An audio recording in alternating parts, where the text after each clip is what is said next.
কাজ করবে? হ্যাঁ করবে।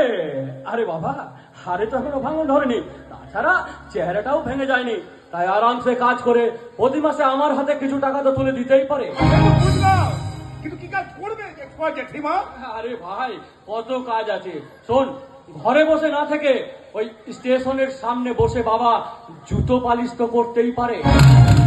বাবাকে দিয়ে তুই জুতো পালিশ করাতে চাইছিস? হ্যাঁ, 5 বাড়ি ঘুরে মাও তো ওই বাসন মাজার কাজ করতেই পারে। মাকে দিয়ে তুই চাকরানির কাজ করাতে চাইছিস? হ্যাঁ, চাইছে।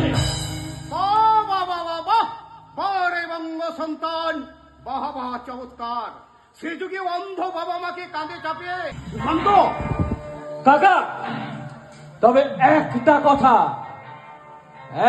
কথা আমি তোমাকে আগামে জানিয়ে দিয়ে যাচ্ছি।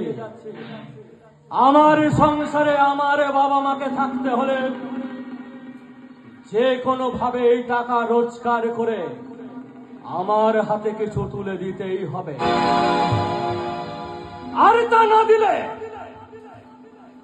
আমার ওই বাবা মায়ের সাথে সাথে ওই সালে নরমাল ভাইটাকেও আমি আমার বাড়ি থেকে বের করে দেব।